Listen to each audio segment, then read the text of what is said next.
Fighter en MMA, free fight. Bonjour, bienvenue aujourd'hui à notre émission hebdomadaire Le Congo c'est nous. Émission spéciale parce que ce mois-ci c'est le mois de la femme, donc on a décidé d'inviter que des femmes. Bien sûr, c'est moi qui vais être le plus gâté. Donc nous avons dans nos rubriques aujourd'hui plusieurs invités. Nous avons plusieurs femmes, nous avons quand même un homme qui est Freddy. Freddy qui est un coiffeur dans la ville de Kinshasa depuis au moins 25 ans, bien connu. Nous avons fait un petit reportage chez lui que vous allez voir. Nous avons aussi eu comme invité Déborah Mussoni, qui est une jeune Congolaise qui vit en Floride, à Jacksonville, partie dans les années 90 et qui a évolué, devenue aujourd'hui une très très grande coiffeuse, avec son propre salon de coiffure à l'âge de 22-23 ans. Je n'en dis pas plus, vous allez voir. Et nous avons comme invité sur le plateau Madame Fanny, qui elle est styliste et qui parlera mieux d'elle que moi-même en ce moment. Bonsoir, bonsoir Patrice. Bonsoir Tima. Alors c'est vous qui allez être gâté pour ce mois de mars. Tout à fait. En RDC, c'est pas seulement le 8 mars où on fête la femme, c'est pendant tout le mois. Et nous on s'est dit, on va recevoir essentiellement que des femmes ce mois-ci. Pour mon grand plaisir. Nous avons avec nous Fanny Mandina, excusez-moi, qui est les stylistes pour commencer et qui va passer normalement toute l'émission avec nous. N'est-ce pas? Bonsoir Fanny, vous allez bien? Très bien, merci. Merci d'avoir accepté notre invitation.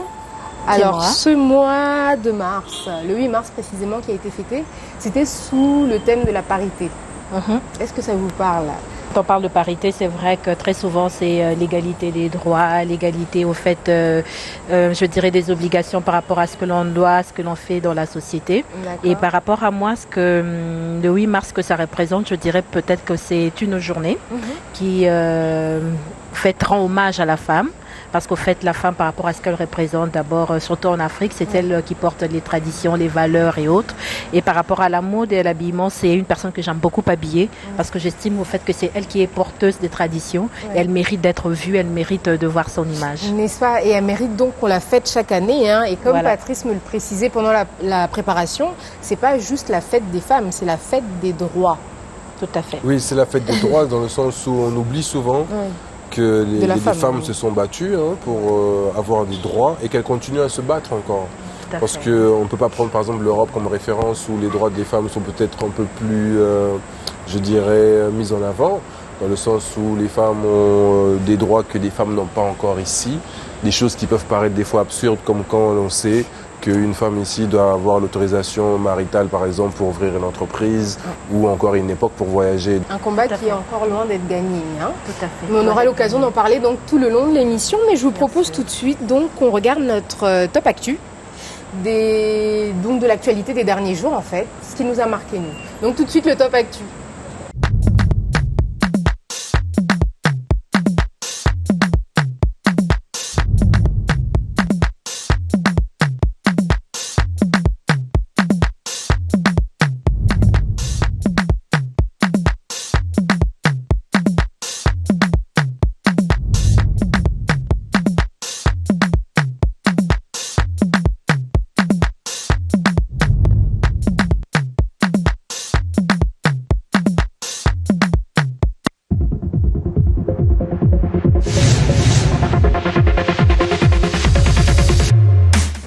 Alors comme vous avez pu le voir dans l'actualité de ces derniers jours, on est revenu essentiellement sur cette fameuse journée du 8 mars, notamment donc, sur ce fameux village de la femme qui a eu ici même à Pullman, où il y avait plusieurs femmes qui ont exposé en fait en fonction de leurs activités, Patrice. Oui, tout à fait, on a vu plusieurs stands. Donc on y était ce jour-là et on a vu vraiment toute une panoplie de choses que la femme congolaise est capable de réaliser. Notamment, moi un truc qui m'avait bien frappé, c'était une crème qui, je pense, rajeunit un peu la peau ou fait effacer les cicatrices à base de bave d'escargot, par exemple. Ça, c'est donc un vous truc qui m'avait connaissez. frappé. Donc on avait un peu tout le monde était là. Je pense Fleur Annie était là. Samantha Nsele était là aussi. Il y avait des créatrices de sacs aussi. Oui. Qu'est-ce que nous avons vu encore? Beaucoup de créations, de meubles aussi, de petits mobiliers ou bien de... Par exemple, je me souviens, on avait vu ce genre de coussin, mais avec un tissu africain. Et bon, en fait, je pense que ça aurait été plus grand. On aurait sûrement pu inviter encore plus de femmes. Mais c'est vraiment une belle vitrine, je dirais. Oui, oui. Donc je pense que Ava, c'est à féliciter. Oui, par rapport à la réalisation donc, de ce salon, hein, Fanny. Donc vous, forcément, ça doit vous parler. On ne vous a pas vu là cette fois-ci, mais on vous voit à travers la ville dans différentes manifestations autour de la mode. Donc ça fait un petit moment quand même que vous êtes dans ce milieu. Oui, je dirais bien une bonne dizaine d'années que déjà j'essaie d'évoluer, de faire mes petits pas dans la mode par rapport à ça. D'accord. Ça fait combien de temps? 10 ans? Un peu plus de 10 ans maintenant. Vous avez commencé comment? Vous pouvez nous raconter les débuts? Oula, pour la petite histoire, c'est vrai que j'ai toujours été attirée par la mode depuis que je suis enfant. Et heureusement pour moi que mes parents l'ont tout de suite décelé. Et ils ont bien fait évidemment de m'envoyer faire des études techniques en coupe et couture. Et je suis allée au lycée Molende de Matete où j'ai fait des humanités techniques en coupe et couture. Et tout de suite après, je suis allée parfaire ma formation. Mais cette fois-là, ça a été à l'Institut supérieur des arts et métiers ISA. Bien. Et au bout de 3 ans, je sortais avec mon diplôme de styliste modéliste. Et donc, c'est vrai que j'ai un tout petit peu commencé ma carrière. C'était une carrière scientifique parce que j'ai été retenue comme assistante enseignante. Donc, du coup, j'ai enseigné 8 ans durant. D'accord. Et dans le même temps, en fait, j'exerçais aussi. J'avais le temps de créer, de faire mes confections ou de peut-être satisfaire quelques petites clientèles qui venaient de temps en temps.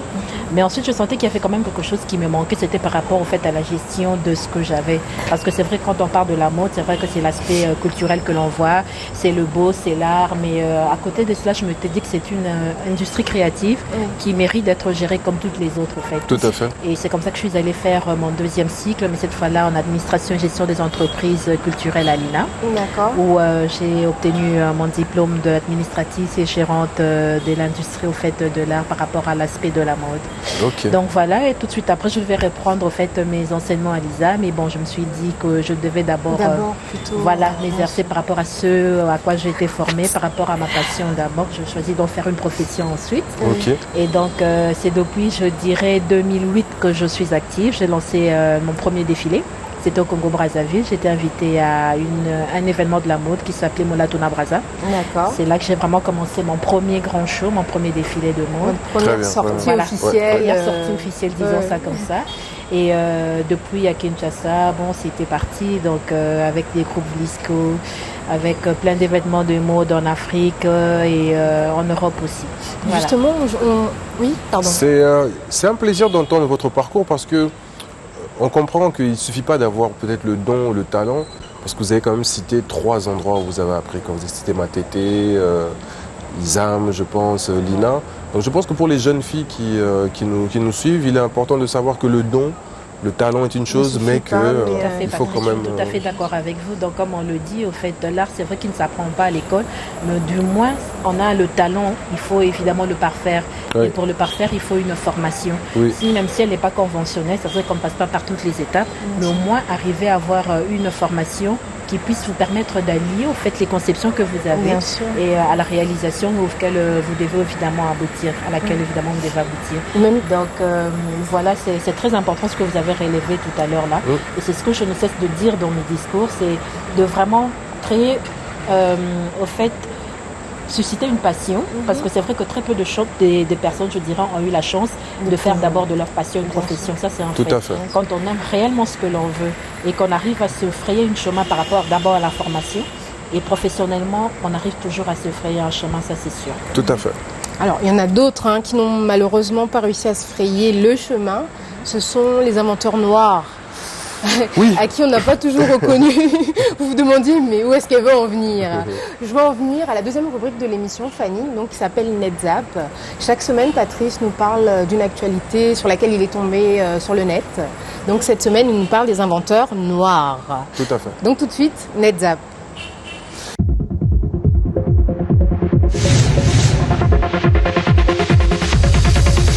Alors pour le NetZap d'aujourd'hui, je me suis arrêté sur quelque chose qui m'a rendu très fier, j'ai envie de dire. C'est une liste non exhaustive des inventions du peuple noir. Alors j'ai aimé parce que souvent, quand j'étais jeune, je me souviens à l'école ici, on disait souvent que oui, biso, Indo, Tokeli, le Romorote, les Araga, Chinois Ndebakelaka ou bien Mindele Ndebakelaka. Donc aujourd'hui, je suis venu avec la liste de bien des choses qu'on a inventées. Bon, je ne peux pas tout citer parce que là, j'en ai quand même 140. Mais il y en a quelques-unes qu'on utilise tous les jours Oui. Et je me suis dit et quand vous même... a semblé important peut-être de relever... Il est important de savoir aussi qu'il y a eu beaucoup de femmes dans la liste des inventeurs. Ah oui. La plupart des inventions se sont faites dans les années 1880 jusqu'à 1900 et des, parce que c'est quand les choses commencent à se faire. Là, oui, et comme à cette époque-là, malheureusement, nos ancêtres sont encore sous l'esclavage, donc ils ne peuvent pas revendiquer leurs inventions, et ce sont leurs maîtres qui revendiquent leurs inventions à leur place. Oui. Donc il est bon à savoir, par exemple, que nous avons créé, et je dis bien nous avons créé avec tout fier. la lampe électrique, par exemple, l'antenne parabolique, le bidon, le moteur à combustion, l'ascenseur, le taille-crayon, les WC, le frigo, le réfrigérateur, l'interrupteur, la machine à écrire, les freins des voitures, le stylo à plume, quoi encore, le feu de signalisation, les feux rouges, verts que l'on voit partout là, quoi. C'est nous qui avons créé ça. Des choses que nous-mêmes on manque dans notre pays là. C'est nous qui l'avons créé. Parce que les avons créés. Bon, la guitare par exemple, on peut l'imaginer, le peigne à cheveux, la table de repassage. C'est sûrement une de nos ancêtres qui devait repasser beaucoup. C'est une femme qui a inventé donc la table à repasser. Par exemple. Ah oui. Plutôt ironique. Les vitesses automatiques des voitures, le split et tellement de choses. Donc la liste est longue et il faut que nous soyons... à savoir ça. Oui. C'était important pour vous en tout cas aujourd'hui de le souligner. Oui. Parce que je dis souvent qu'en sachant ce que nos ancêtres ont fait, du coup on sait ce que nous aussi on peut faire. Bien sûr. Parce que souvent on me dit oui Patrice, tu es un peu trop afrocentrique, toujours revenir sur les histoires des Noirs, tout ça. Je fais oui, mais c'est un héritage et il est important pour nous de savoir. Voilà, c'est tout un patrimoine culturel et lorsqu'on est fier que l'on connaît déjà ce que l'on a créé, évidemment on peut mieux en faire la promotion. Ça c'est très important. C'est très important pour les plus jeunes quoi, qui doivent ignorer et que ça peut inspirer justement autre chose. C'est quand même important que l'histoire du pays, enfin des Africains, soit écrite par les Africains. Comme vous le dites là, ce sont des faits très importants, mais que les autres se sont appropriés. Du coup, on a l'impression qu'on n'a rien fait, on n'a rien créé, tout à fait. Alors qu'il y a des inventions. Donc il faudrait qu'on se mette à écrire. Souvent, oui, on pleure tout le temps, il faut arrêter de pleurer, il faut qu'on se prenne en charge. Alors voilà, c'est la virilité du peuple africain. On se prend en charge et on dit à nous-mêmes par connaître ce que déjà. Exactement. Culturel, effectivement. Tout à fait. Très bien. Alors, ce qui pourrait peut-être devenir votre patrimoine à vous, alors c'est votre travail, hein, parce qu'on a vu que vous avez une formation quand même complète, y compris pour, on va dire, la commercialisation. Comment ça se passe à ce niveau-là? Parce qu'on a l'impression que la mode, à ce niveau-là, ça coince encore un peu. Oui, il faut dire qu'en Afrique, à ce niveau-là, ça coince encore. C'est comme ça qu'à notre niveau, on essaye vraiment de militer pour changer et faire bouger les choses. Parce que là, déjà, voilà, on s'est réunis autour d'un collectif qui s'appelle le collectif des modélistes et stylistes du Congo. Parce qu'on a compris que seul revendiquer évidemment des droits, c'est assez difficile de faire écouter sa voix. Et autour du collectif, on essaye vraiment de militer par rapport à cet aspect-là. C'est vrai que jusque-là, quand on parle des défilés de mode, par exemple, c'est un des moyens marketing qui permet évidemment aux créateurs d'être en contact avec le public. Mais au fait, ça a une raison d'être valable. Voilà. C'est juste pour que les personnes au fait, qui viennent à un show, à un défilé de mode, sachent au fait ce que le créateur est capable de donner en termes de créativité artistique. Mais aussi, du point de vue commercial, il y a des commandes qui suivent. Et malheureusement, chez nous, c'est pas encore le cas. C'est vrai que les défilés de mode sont encore très mal, je dirais que sont encore perçus comme des shows uniquement, où un public vient pour voir des belles filles, des beaux mannequins, autour des beaux vêtements et tout, on applaudit et puis après, c'est fini, quoi. Alors donc, voilà. D'ailleurs, ce collectif est constitué de qui? Il y a quel autre styliste? Et puis, quelles sont vos revendications, vos besoins en tout cas? Voilà. Le collectif est constitué au fait des stylistes qui œuvrent évidemment à Kinshasa, qui sont congolais, mais on a aussi d'autres stylistes évidemment de la diaspora qui ne sont pas qu'à Kinshasa. Il y en a qui sont basés aux États-Unis, en France et en Italie, en Grèce aussi. Et donc là, au fait, la plus grande revendication, c'est au fait quoi, c'est d'essayer de relancer le secteur de la mode au Congo, parce que le stylisme, au fait, quand on parle de la mode, c'est une activité qui est multidimensionnelle et qui fait intervenir plusieurs autres secteurs connexes. Vous avez par exemple le mannequinat, voilà, il y a la maroquinerie, il y a le dessin, il y a l'impression, le design du textile et tout. C'est vrai que c'est toute une industrie derrière. Et nous, fort malheureusement, nous avons perdu ce côté de la production. Vous savez, on ne produit plus rien en Afrique, au Congo particulièrement. On avait des grandes industries textiles, au fait, là, qui partent avec des champs de coton. C'est vraiment une autre branche, mais qui est connexe à la mode. Vous voyez rien que la production des pagnes, des milliers de pagnes. Il y a à la production des cotons à la base. Il y a la transformation de ces cotons en tissu textile. Évidemment, la transformation des pagnes en vêtements. C'est toute une chaîne industrielle, au fait, qu'il y a derrière la mode. Et malheureusement, cette chaîne de production n'existe plus. Oui. C'est par manque d'investisseurs ou parce que finalement, ce sont vous les créateurs. Voilà. Donc, ça vaut aussi autant la haute couture. Quand même, ce sont des vêtements qui coûtent cher, mais le prêt-à-porter. Le Congolais aime s'habiller, quoi. Voilà. Mais ceux qui vont acheter dans les ballons les vêtements pour des 2000, des 3000, s'il y a des lignes de vêtements de prêt-à-porter, ils vont acheter. Donc, c'est quoi qui manque? Les investissements? Qu'est-ce qui manque? Tout à fait, Timba. Vous avez très bien compris, au fait, nos revendications déjà. Donc, ce qu'on fait là, c'est qu'on milite pour la réinstallation, bien la relance de l'industrie textile par rapport à la relance du prêt-à-porter. Et c'est vrai qu'à Kinshasa, la production, elle est, quand on parle de la mode, je dirais, pour juste m'expliquer un peu, parce qu'il y a 2 modes de production. Il y a le prêt-à-porter, qui est, au fait, la production industrielle de modèles sur donc plusieurs... de grandes masses. Voilà, des grandes masses et autres. Et puis, il y a le sur-mesure. Or, à Kinshasa, nous ne pouvons pas, vu les moyens de production que nous avons, aller prétendre une dimension industrielle par rapport au prêt-à-porter. Ce qui fasse qu'on n'habille qu'une certaine tranche donnée par rapport au sur-mesure. Et là, évidemment, c'est pas à la portée de toutes les bourses, ce qui est fort dommage. Et l'idée, ce serait d'arriver, le grand rêve, au fait, au sein du collectif, c'est qu'on arrive à faire du prêt-à-porter made in Congo, fait par les Congolais. Donc, c'est-à-dire que le rêve, ce serait aller Timba, tu te promènes en ville et tout, tu as besoin d'une robe déjà cousue sur une taille 36 ou que du 38 par exemple que tu fais, j'imagine. Tu as directement la robe mais fait dans le wax, fait dans les pagnes et qui garde quand même les valeurs culturelles africaines. C'est vrai que ça fait débat aujourd'hui. On parle de plus en plus évidemment des mœurs que l'on a perdues, surtout auprès de la jeune fille, le style de vêtements qui choque parfois les bonnes mœurs des adultes et tout. C'est pas assez décent. C'est vrai, mais c'est parce qu'à la base tout est venu de l'extérieur. Donc on a une mode qui est devenue extravertie du fait que nous ne produisons plus rien. Rien n'est produit de voilà. C'est bien de le dire, parce que j'avais même pas vu ça comme ça. Oui, et comme on le dit, au fait, toute œuvre reflète au fait le miroir de la société dans laquelle il est né. Il est créé, bien sûr. Il est créé, évidemment. Et ce serait intéressant d'avoir des stylistes congolais qui connaissent évidemment les réalités socio-culturelles du pays et qui créent en fonction de ça. Donc moi, je le dis toujours, c'est vrai qu'aujourd'hui, le pagne est devenu l'identifiant de la mode, du moins moderne, de la femme africaine. Et il y a moyen de capitaliser cela, surtout pour 60 millions de Congolais qui ont un souci d'apparence. Oui, tout à fait. C'est nous. Voilà, donc c'est ça, ce que j'ai quand même un peu eu la chance de me promener en Afrique. Et quand on part du Congolais, généralement, c'est vous venez de Kinshasa, mais c'est la musique, mais c'est la sape là-bas. Voilà, ils sont tirés à 4 épingles. J'ai dit oui, c'est vrai, mais bien sûr, cette sape, malheureusement, elle n'est pas faite par les Congolais. L'ironie du sort, c'est que c'est l'apologie des autres grands stylistes déjà qui se sont retrouvés partout dans le monde. Donc, ce qui n'est pas de nature, évidemment, à favoriser d'abord d'un côté une production prête-à-porter made in Congo, mais aussi le travail des artistes, des stylistes congolais. Et pour répondre à votre question tout à l'heure, dans ceux qui font partie du collectif, c'est des stylistes congolais. Il y a des grands noms comme Kassol, comme Karine Pala, comme Mimi Lemlambwe, comme Noëlla. Il y a tellement des noms, donc c'est vrai que en tout cas aujourd'hui, ce soir, vous pouvez parler en leur nom. Donc le message est passé. Le message est passé. J'espère qu'on vous aura entendu. Surtout que je suis secrétaire, rapporteur du collectif. Oui, donc j'en profite évidemment. Donc on va vous demander des comptes en sortant d'ici.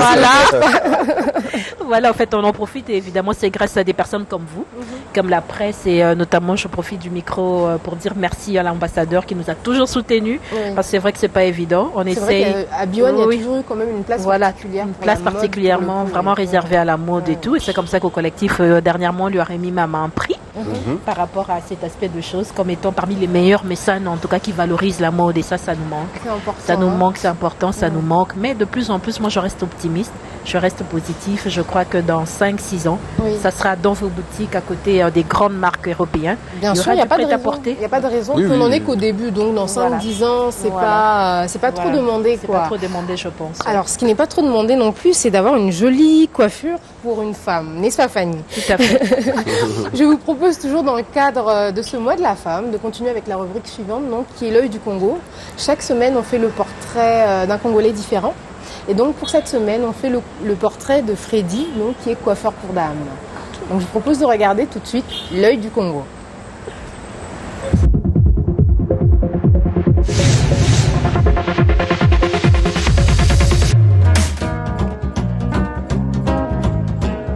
Je m'appelle Freddy Nkwangabatila. Je suis coiffeur, artiste et formateur. Je suis artiste, coiffeur et formateur.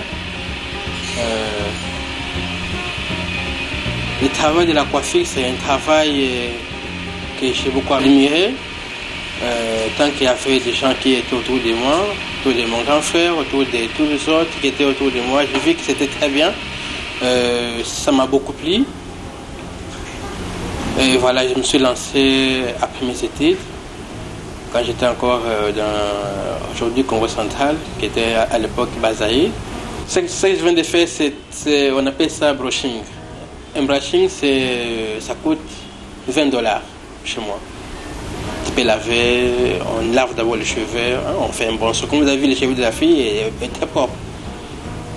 Parce qu'on a lavé d'abord, on a fait un bon soin, qui nous a procédé, on a suivi un brushing, j'ai coupé les pointes, juste ajusté seulement. J'ai fait une mise en forme. Et à la fin, j'ai coiffé, vous avez vu qu'elle est sortie très belle. Le travail, c'est un travail que j'admirais beaucoup par rapport aux gens qui étaient autour de moi. Les aînés qui coiffaient déjà avant moi, pendant qu'on me coiffait, pendant qu'on coiffait ma famille, je voyais l'art de la coiffure. Alors j'ai fait dire un jour, je sais quand même comme eux, pourquoi pas les passer. C'est pourquoi aujourd'hui j'ai travaillé dessus, j'ai étudié, j'ai fait l'apprentissage, j'ai travaillé, j'ai passé presque tous les niveaux de la coiffure. Aujourd'hui je suis ce que je suis, coiffeur formateur. C'est toujours un apprentissage où on pourrait se lancer, où on pourrait se faire une personne. Comme vous l'avez vu aujourd'hui, vous allez voir mes images dans l'endroit où je suis. L'appréciation, vous le verrez vous-même pour ne pas beaucoup parler.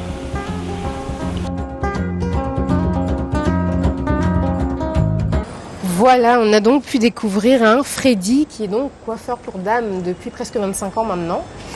Comme je le disais avant le lancement, quand même, il y a plusieurs choses qui sont importantes qui vont avec votre métier de styliste. Tout à fait. Oui, donc, quand on est bien habillé, il faut être bien coiffé. On a besoin évidemment des talons comme Freddy pour harmoniser au fait le tout sur la parure.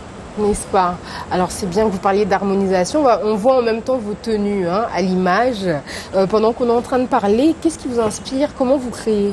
Comment vous travaillez vos différentes collections? C'est comme ça qu'on appelle ça, Oui, tout à fait, bien sûr. Monsieur le sapeur, c'est comme ça, Exactement. Ah, c'est bon. Bravo à l'équipe. Exactement. Donc voilà, en fait, ma démarche créatrice, je dirais, elle est tout à fait simple.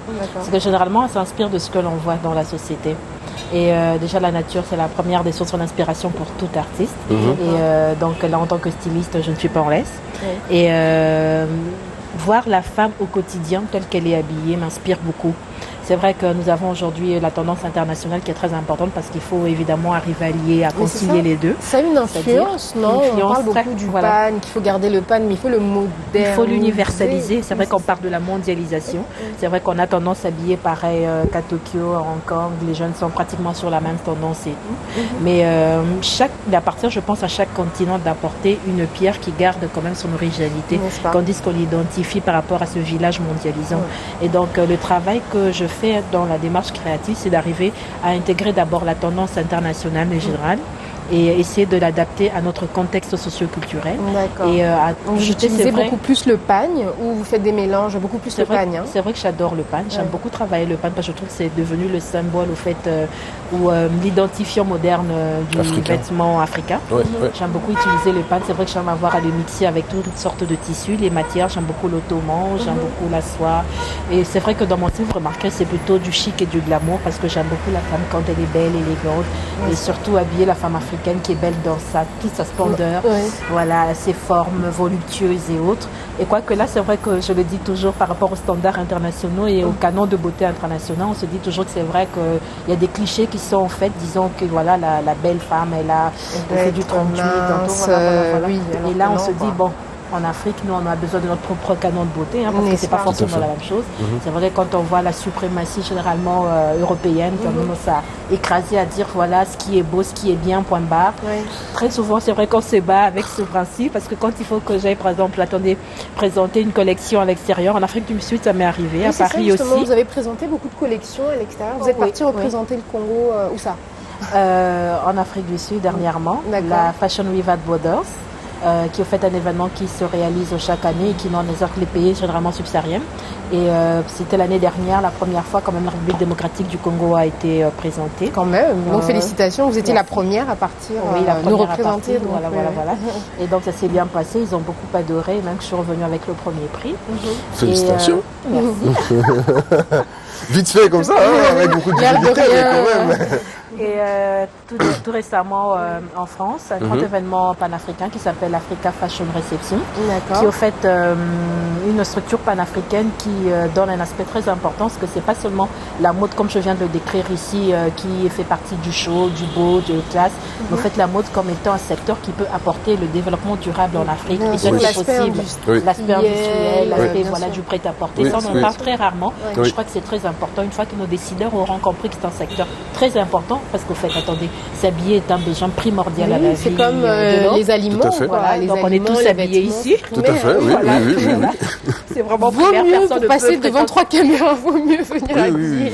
Voilà. Sinon on risque d'avoir des problèmes. Mais vous parliez du pan comme tissu finalement africain.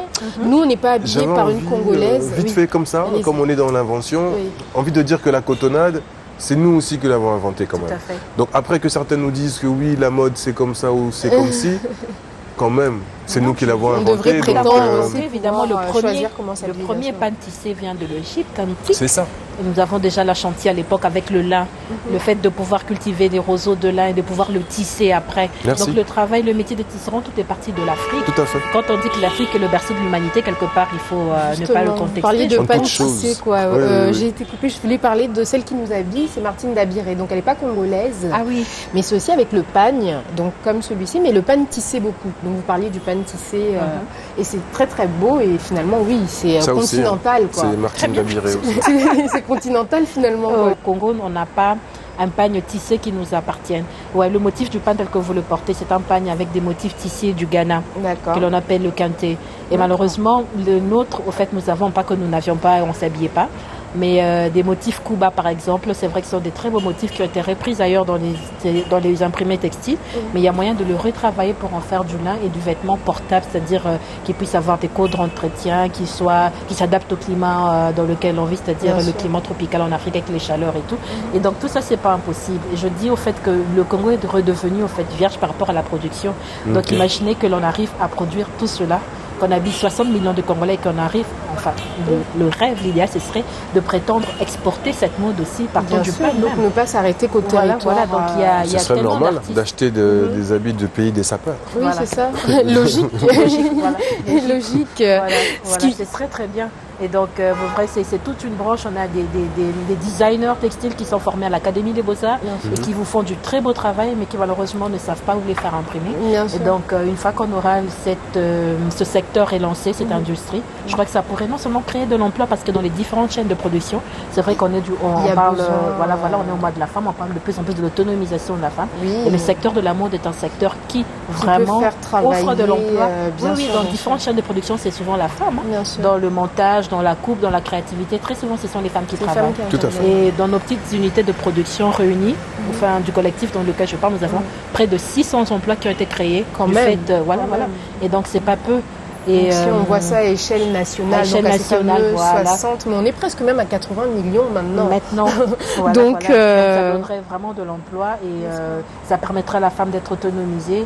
Et ça, c'est très important quand même, quand les autorités, que l'on ait quand même un regard assez particulier sur cette industrie, qui évidemment, malheureusement, n'attire pas assez les décideurs parce qu'on n'a pas très bien, je pense, peut-être compris ce que ça représente aussi, ça manque en termes de développement durable. D'explication. En tout cas, à vous entendre parler, il faudrait faire une conférence. Comment ? Vous entendez parler ? Il faudrait faire une conférence, à mon avis, pour sensibiliser, toucher les gens. C'est vrai qu'on essaie peut-être repartir à l'ISAM, peut-être repartir à l'INA d'où vous êtes sortis. C'est vrai que nous avons organisé des conférences déjà à l'ISAM. Et dans le collectif auquel je milite, nous avons organisé une série de conférences. Nous avons initié un trophée qui s'appelle Trophée Liputa, qui vise à valoriser au fait le pagne. Et là, chaque année, c'est qu'on donne le trophée à la personnalité féminine la plus en vue, qui a le plus mis en valeur le pagne. Et à travers cette cérémonie, cérémonie, c'est tout un discours. On ça essaie a à lieu chaque quel fois moment d'expliquer. Ça a lieu généralement en décembre de chaque année. D'accord. Et le tout dernier a déjà été remis à Madame Francine Muyumba, je crois, présidente de la jeunesse panafricaine. D'accord. Et donc voilà, on observe chaque fois comment ça se passe et de plus en plus on a quand même des bons échos. Parce qu'il y en a qui se disent, ok, c'est très bien ce genre d'initiative, ça permet d'avoir un regard sur le métier de la mode, on le voit assez différemment, les développements qu'il y a derrière. Et ça, c'est très important qu'on en parle, surtout que vous nous en donnez l'occasion comme ça, que votre émission surtout est très très suivie, donc j'espère que quand même le message passe. On l'espère aussi, mais vous aurez toujours l'espace, hein, parce que c'est vrai qu'on arrive déjà à la fin de l'émission. Pratiquement. Mais vous êtes la bienvenue, et vous et tout le collectif. Hein. Pas seulement pour le mois de décembre, on sait que vous faites la Kinshasa Fashion Week. Ah, oui. Donc peu importe la manifestation, nous on aime les vêtements. Voilà. Donc vous avez votre place. C'est ça, et déjà qu'en juin de cette année, il y a une très grande foire, une foire de la mode qui va s'organiser par le collectif et qui aura lieu sur une place publique à Kinshasa pendant 3 jours. Et là, les personnes auront l'occasion d'être en contact direct avec les stylistes, parler, et vous pourrez même vous offrir évidemment ce qui sont faits par les Made in Congo. La foire de la mode congolaise. La foire de la mode congolaise, ce sera quand? Ça sera le 5 juin exactement à Kinshasa. À la place pendant des 3 évolués. jours. Voilà, pendant 3 jours. On y sera avec les caméras. Pour les coulisses Vous êtes d'ailleurs. déjà invité évidemment et ce sera un plaisir de vous recevoir. On y sera avec grand plaisir. Comme on a été dans les coulisses d'ailleurs d'une jeune fille de la diaspora qui vient des États-Unis, donc qui elle aussi est venue apporter sa pierre à l'édifice. Déborah Moussonnier, elle s'appelle. Exactement. Elle est coiffeuse. Habite Jacksonville, en Floride. Elle est partie en 1996. Quand il y a eu, je pense, quelques troubles ici, si j'ai bonne mémoire. Elle avait à peine 5 ans, d'après son histoire. Oui. Et donc, elle y a grandi. Elle a grandi, elle a fait ses études. Elle n'a pas, au début, commencé à vivre de ce métier qu'elle aime, comparé à ce que vous disiez tout à l'heure. Elle faisait un autre métier. Une vraie passion, oui, à la base. Mais elle n'était pas heureuse dans ce travail et elle est retournée donc à la coiffure, qu'elle maîtrisait donc en talent depuis l'enfance. Elle a pris une formation et à 22 ans, je crois, c'est une des plus grandes coiffeuse de Floride. Ah, mais très bien, elle est propriétaire d'un salon de coiffure. Donc, elle est venue ici au Congo pour apprendre les techniques de coiffure. Elle est venue transmettre en fait quelques techniques qu'elle a apprises là-bas. Elle avait ça à cœur, elle disait, de revenir ici, de voir son pays, de voir ses sœurs et de transmettre les techniques. Ah, mais ça, donc, c'est très bien. Elle a demandé à faire sa transmission de savoir au centre EBES, qui est le premier centre de coiffure d'Afrique centrale bien connu. Donc, son choix a été normal. Et donc voici les quelques images que nous avons de Déborah donc, et puis on se retrouve du coup la semaine prochaine, on se quitte avec les images. Ah, ok, apparemment. Oui. Donc c'était vraiment un plaisir de vous recevoir aujourd'hui. Le plaisir était partagé. Ce mois est entièrement pour les femmes, donc restez. On va avoir toutes sortes de femmes, grandes, petites, intelligentes, plus intelligentes que d'autres encore, mais toutes des femmes que nous aimons toutes, comme elles sont. Le Congo, c'est nous. Au revoir. Excellente semaine à vous.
spéciale promo Bonne Année 2016. Passez plus de temps sur Internet avec plus de téléchargements, encore plus rapide avec un forfait illimité.